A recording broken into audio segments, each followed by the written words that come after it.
Welcome back. We're back with Karl Schamotta. He's Chief Market Strategist at Corpay, this time for a discussion about Canada, the Canadian political landscape and the economic landscape as well. And we were just chatting during the break off camera about a remarkable poll that has been issued just yesterday by Angus Reid, showing that the Liberals, with Mark Carney as leader, are essentially running neck and neck now with the Conservatives. The Conservatives at 40% of decided and leaning voters, the Liberals at 37%, the Liberals with Carney as leader, 37%. That's essentially, if that's not within the margin of error, it's very, very close to the margin of error. It's essentially a dead heat. What are your thoughts on this dramatic turnaround in public sentiment? Absolutely remarkable. I mean, no one expected this a couple of weeks ago.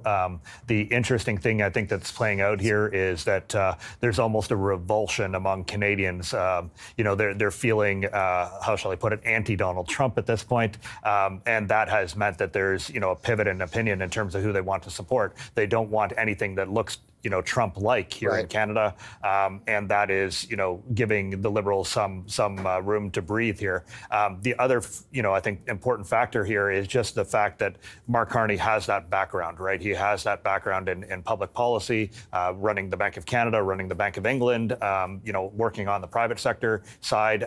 He does have the reputation of being the adult in the room, right? So it's moved away from sort of a political dynamic in Canada where we're, sort of fighting between ourselves toward one in which the country is pivoting to face those external threats. We get a lot of people on this channel who advocate for more business-friendly policies from the federal government, policies aimed at spurring productivity, policies aimed at spurring economic growth, reversing a decline in a contraction in GDP per capita, for instance. I think you're in that camp as well, if I'm not mistaken. Oh, absolutely. What kind of policies would you like to say? Let's say from a Carney or a Poilievre prime minister. Yeah, that's the good thing right now, I think, is that we're now having a political debate in this country that is more aligned around the center, right? And is more aligned around enhancing productivity. And so we're having very good discussions about lowering interprovincial trade barriers, about reforming the tax code to incentivize investment, things like that, right? Those are things that ultimately not just, help to improve Canada's own position, but help to insulate us against these threats from abroad, right? We are in a changing global environment.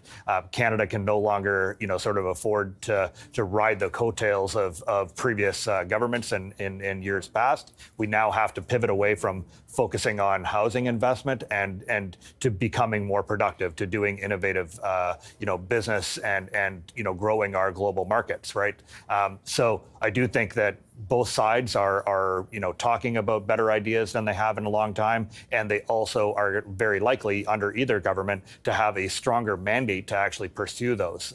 So in years past, a lot of domestic issues kind of came up and frustrated the ambitions of governments that were trying to fix some of these things. And this time around, it does seem that sort of external threat has convinced Canadians to focus closer to home and to focus on enhancing the overall competitiveness of the economy. Very common now to hear people say we've got to become less reliant on selling our stuff to the United States. But what we sell largely is energy, and selling it to non-U.S. customers is not easy. The Trans Mountain Pipeline expansion, we don't need to go through that saga, but it was not easy getting that pipeline to the coast of British Columbia. We've got one LNG facility, liquefied natural gas, which is set to go. I think there's a phase 2 of that project that may make it larger. But I looked just last night at the number of LNG facilities that are up and running in the United States. The number is 8, and there are, I think, 14 or 15 that have been approved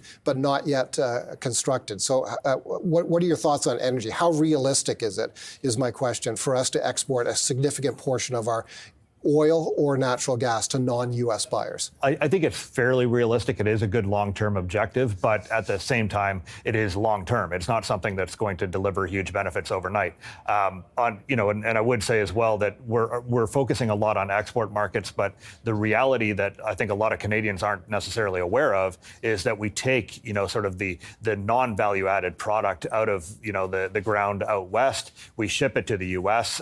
They refine it. They use it domestically. ironically, that pushes supply back up into Canada. So, they refine product in the U.S., they ship it back to Canada, and that impacts our overall trade balance, right? So the key would be to rebalance that a bit and to, do more refining here in Canada. So whether that means, building a cross-country pipeline to bring, the product from the west to refinery infrastructure in the east, or it requires building refineries in Alberta itself, we do have some other avenues that we could pursue. However, long story short, economists use things called gravity models, right? So gravity models are models in which they basically look at the relationship of trade to distance, right?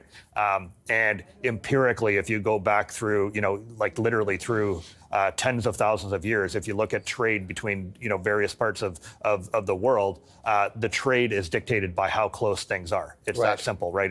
It's the logistics cost. Yeah. And the reality is that if you're trading physical products, they're going to go to your closest geographical trading partner. And so we are going to remain dependent on the U.S. for a very long time yet. If anything, perhaps we can do more to advance the intangible part of the economy, to boost our, technology exports, to boost our intellectual product growth or intellectual property growth, to offset some of that. But ultimately, we're going to remain, tied to the U.S. Very much at the hip. We're very much vulnerable to any changes that happen in the U.S. economy.